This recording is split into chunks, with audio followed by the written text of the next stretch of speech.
Hello students, today you will learn about tense and this is the most important chapter of grammar. क्योंकि tense जो होता है वो इन all grammar का base होता है. अगर आपको tense नहीं आते हैं तो आप ग्रामर की ट्रांसलेशन, स्टोरी, स्पीकिंग या XYZ कोई दूसरा चैप्टर भी कवर नहीं कर पाओगे. तो इसके लिए आपको क्या करना है, सबसे पहले आपको टेंस के बारे में सीखना है. हालांकि देखने में, सोचने में तो बहुत इजी लगता है कि टेंस बहुत इजी चैप्टर है. तो आज आपकी स्टार्टिंग टेंस से करते हैं और टेंस बताने के बाद इसके पर पार्ट्स, जितने भी पार्ट्स और होते हैं एक्स्ट्रा, वो भी सब आपको पढ़ाएंगे. तो सबसे पहले आप टेंस के बारे में जानिए. टेंस जो होते हैं कितने प्रकार के होते हैं. टेंस 3 प्रकार के होते हैं. Number 1 present tense, 2 past tense and number 3 future tense. इन तीनों ही टेंस के 4 पार्ट्स होते हैं. कितने? 4 पार्ट्स. यानी इन तीनों ही टेंस के 4 पार्ट्स होते हैं जिनको हमने टेबल की सहायता से आपको बताया है. अगर आप चाहें तो डायरेक्ट ऐसे भी लिख सकते हैं. इन तीनों टेंस के 4 पार्ट्स होते हैं. नंबर 1, 2, 3, 4. जैसे तीनों के ही पार्ट्स हमने बताए हैं. जैसे प्रेजेंट टेंस है उसके 4 parts. Number 1 present indefinite, number 2 present continuous and number 3 present perfect and present perfect continuous. इस तरीके से ये 4 पार्ट्स हो गए आपके. ऐसे ही पास्ट टेंस के भी कितने पार्ट्स हैं? 4 पार्ट्स हैं. देखिए इनकम्प्लीट स्पेलिंग लिखी है, स्पेलिंग आप यहाँ से ले लेंगे और इसको अगर लिखना चाहते हैं तो लिख लीजिए, लेकिन समझने के लिए इतना ही काफी है. तो कैसे लिखोगे इसको? Number 1 past indefinite, number 2 past continuous, number 3 past perfect and number 4 past perfect continuous. Same ऐसे ही फ्यूचर के होते हैं. Future indefinite, future continuous, future perfect and future perfect continuous. इस तरीके से टेंस के कितने पार्ट्स हुए पूरे? तो टेंस के जो पार्ट्स हुए वो कितने हुए? 12 पार्ट्स हो गए पूरे. तो 12 पार्ट्स जो हैं आपको सीखने हैं. तो सबसे पहले जो आज आप सीखने जा रहे हो वो सीखोगे आप प्रेजेंट इंडेफिनिट. क्लियर है? प्रेजेंट टेंस का प्रेजेंट इंडेफिनिट सीख रहे हैं आप पहले. तो चलते हैं हम लोग प्रेजेंट इंडेफिनिट की तरफ. हाँ जी, देखिए प्रेजेंट इंडेफिनिट. अब प्रेजेंट इंडेफिनिट जो होता है वो भी 3 प्रकार का होता है, जिसमें नंबर 1 अफर्मेटिव, नेगेटिव और इंटेरोगेटिव रहता है. तो सबसे पहले आप आज जो सीख रहे हो अभी प्रेजेंट इंडेफिनिट का अफर्मेटिव सेंटेंस सीखोगे. और प्रेजेंट इंडेफिनिट की जो पहचान होती है वो पहचान क्या होती है? देखिए सेंटेंस के अंत में ता, ती, ते आदि शब्द आते हैं. मालूम होगा सभी को. जैसे वह जाता है, वह खाता है, वह रोता है, बाजार जाता है. तो इस तरीके से वर्ब में क्या होती है? ता, ती, ते ये शब्द आते हैं. उस कंडीशन में जब आप पहचान लेते हो कि अफर्मेटिव सेंटेंस है प्रेजेंट इंडेफिनिट का, तो आपको इसके लिए जो रूल यूज करना होता है वो ये है. रूल नंबर 1 आपका क्या रहता है? आई, वी, यू, दे. और प्लूरल नाउन ध्यान दीजिए. आई, वी, यू, दे और क्या? प्लूरल नाउन्स के साथ क्या यूज करते हैं आप? वर्ब की फर्स्ट फॉर्म का यूज करते हैं. मतलब आप वर्ब में कुछ भी एक्स्ट्रा वर्ड ऐड नहीं करोगे. जैसी वर्ब होती है सेम वैसे ही आप यहाँ पर लिखोगे. और ही, शी, इट ये सभी सिंगुलर नंबर के वर्ड्स हैं. तो ही, शी, इट तथा सिंगुलर नाउन के साथ फर्स्ट फॉर्म में एस या ईएस का प्रयोग करते हैं. जो इसका फॉर्मूला है ये आपको ध्यान रखना है. जो प्लूरल होगी तो वर्ब में आप कुछ नहीं लगाओगे, डायरेक्ट फर्स्ट फॉर्म लगाओगे.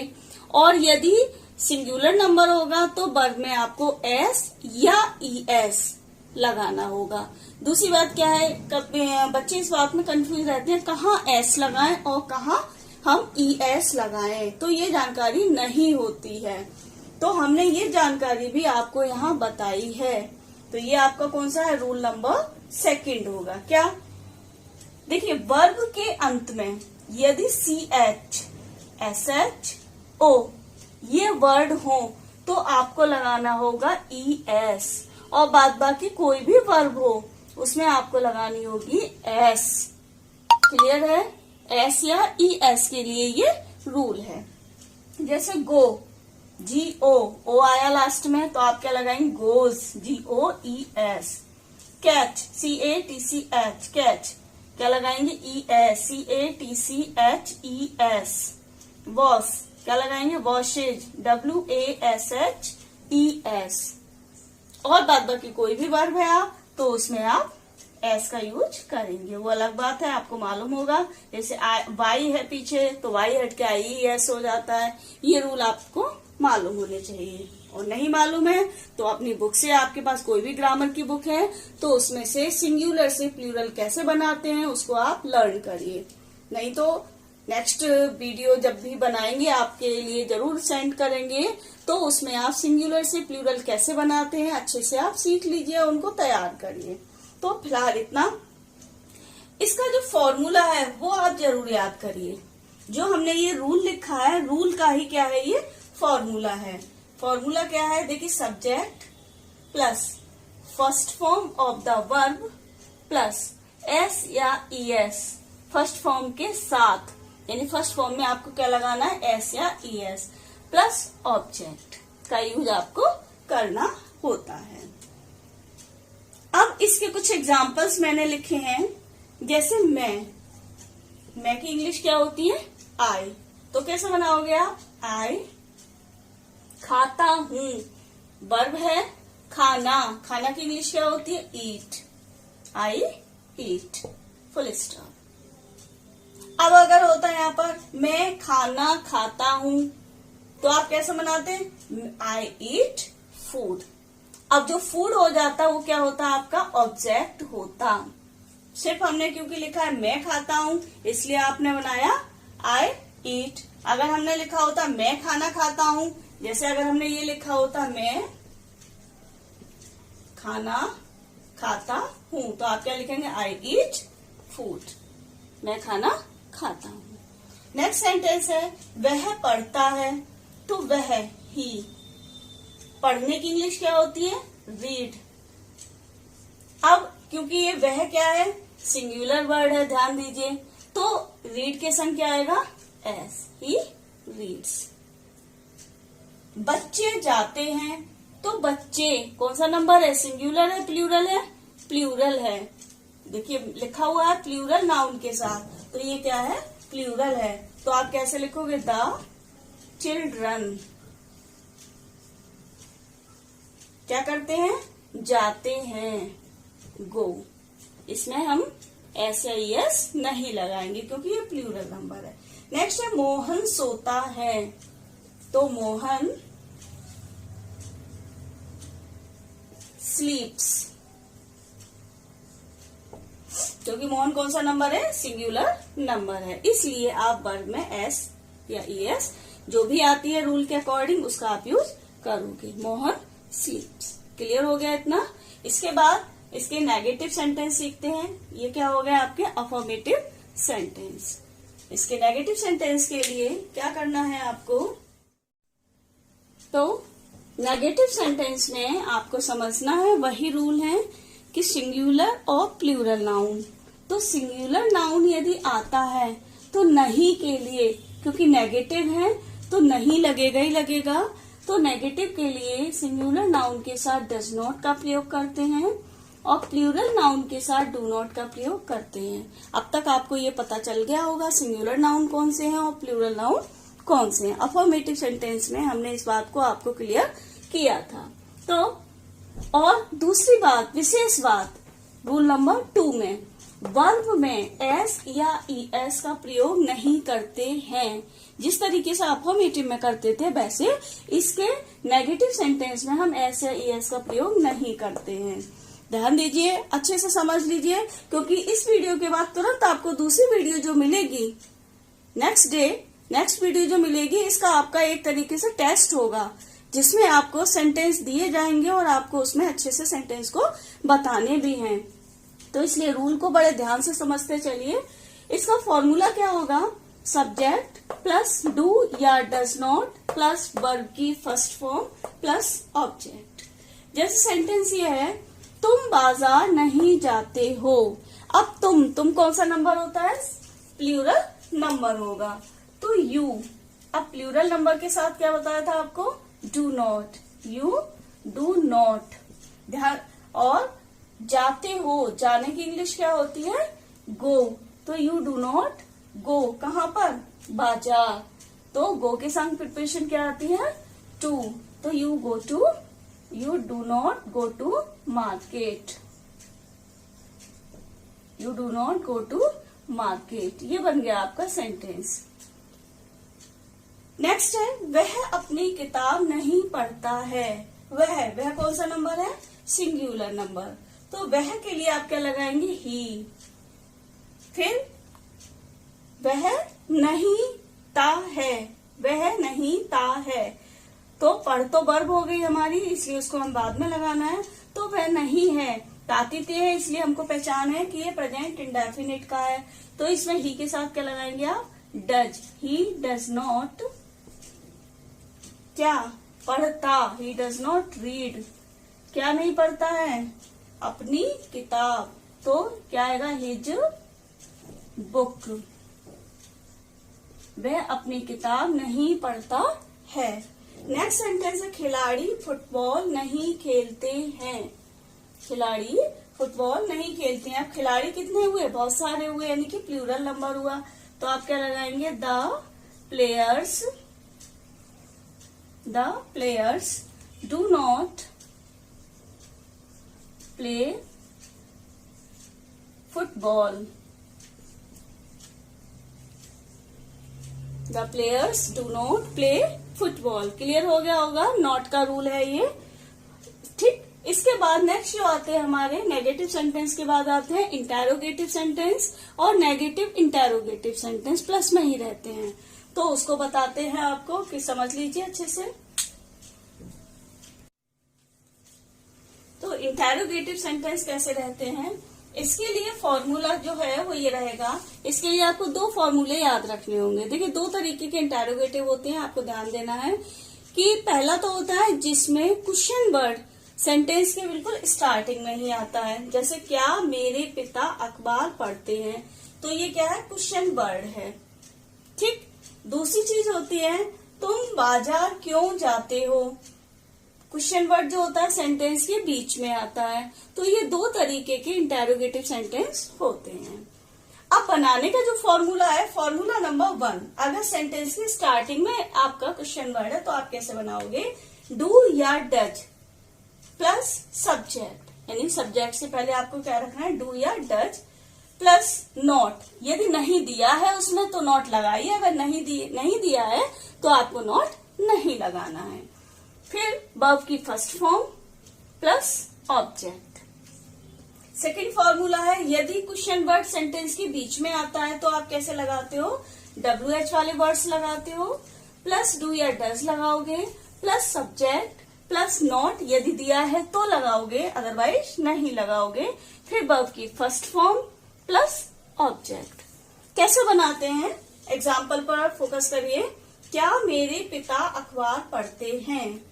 बनाने के लिए सेंटेंस आप कभी भी बनाइए सेंटेंस, पहले आप फर्स्ट लेटर ले लीजिए, सब्जेक्ट ले लीजिए और पीछे से सेंटेंस को स्टार्ट करते चलिए। सेंटेंस आपका कभी गलत नहीं होगा। तो ये है क्या मेरे पिता। तो मेरे पिता क्या नंबर है? सिंगुलर नंबर है। तो मेरे पिता माई फादर, लेकिन आपको बताया क्या पहले होगा, तो डू या डज भी पहले आएगा। तो क्या बनाओगे? डज। मेरे पिता सिंगुलर इसलिए क्या आएगा? डज। माई फादर क्या कर रहे हैं? न्यूज़पेपर पढ़ते हैं। मेरे पिता क्या पढ़ रहे हैं? न्यूज़पेपर पढ़ते हैं। तो does my father read newspaper.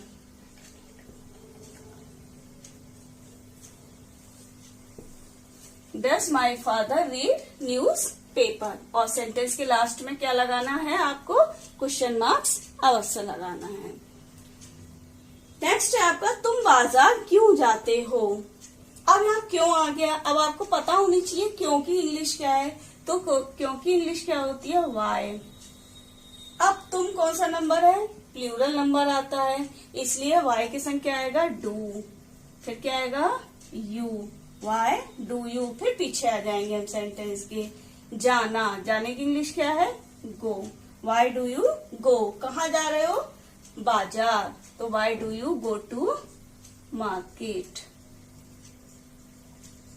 फिर क्वेश्चन मार्क्स। क्लियर है? तुम बाजार क्यों जाते हो? तो कैसे बोलते हैं इसे सेंटेंस बनाने पर? तुम जाते हो बाजार। क्यों हमने शुरू में ही लगा दिया, यानी क्यों तुम जाते हो बाजार। यही हुआ, क्यों जाते हो तुम बाजार। क्लियर है? तातीते के लिए डज या डू आता है, इसलिए हम इसको गो को यही साथ में बोल सकते हैं। नेक्स्ट, क्या पक्षी आकाश में नहीं उड़ते हैं। अब यहाँ पर क्या है? इंटेरोगेटिव सेंटेंस है, प्लस हमने इसमें नहीं भी जोड़ा है, जिसको हम कहते हैं इंटेरोगेटिव नेगेटिव सेंटेंस।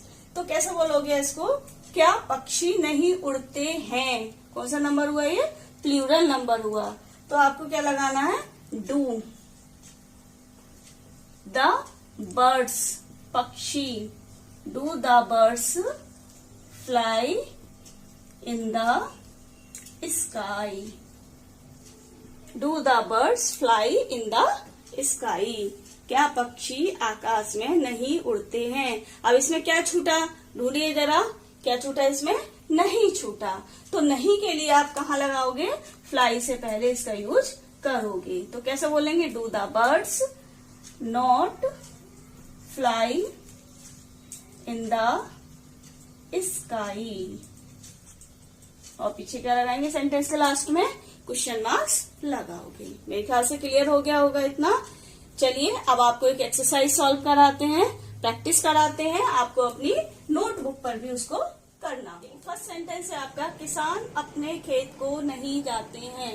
बनाइए बहुत जल्दी, ओनली 10 सेकेंड्स में। Time is start.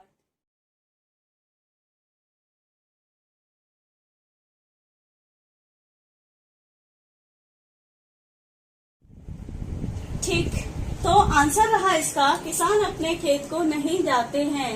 The farmers do not go to their fields. Check करिए अपना अपना कितने लोगों ने इसको सही बनाया है। सेकंड सेंटेंस है आपके लिए, क्या रमेश एक निबंध लिखता है। क्या रमेश एक निबंध लिखता है।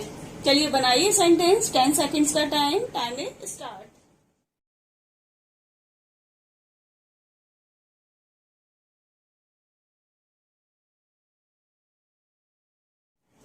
आंसर रहा आपका, does Ramesh right an essay.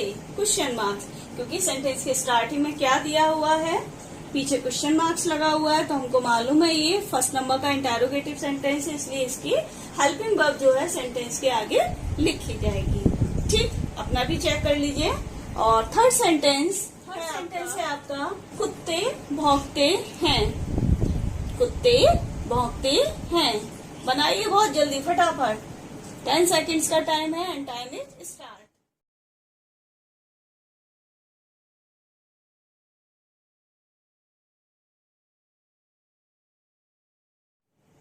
देखिए आंसर क्या रहा आपका, द डॉग्स बार्क।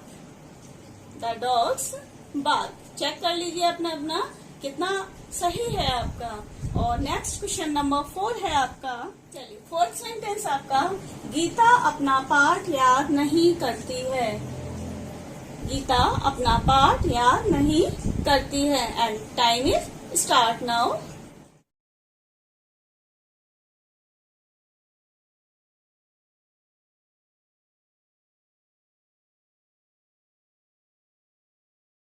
तो आंसर रहा इसका, Geeta does not learn her lesson.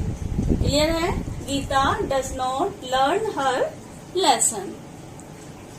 तो इसी के साथ ये एक्सरसाइज आपकी कंप्लीट होती है और आप टेंस के जो रूल्स हैं वो अच्छे से याद करते रहोगे और जब आपके 4 टेंस यानी कि प्रेजेंट टेंस के जो 4 टाइप्स बताए हैं, definite continuous, perfect and perfect continuous, जब कंप्लीट हो जाएंगे चारों, तब आपका एक टेस्ट लिया जाएगा कि चारों सेंटेंस आपने अच्छे से सीख लिए हैं। तब तक के लिए थैंक यू, बाय।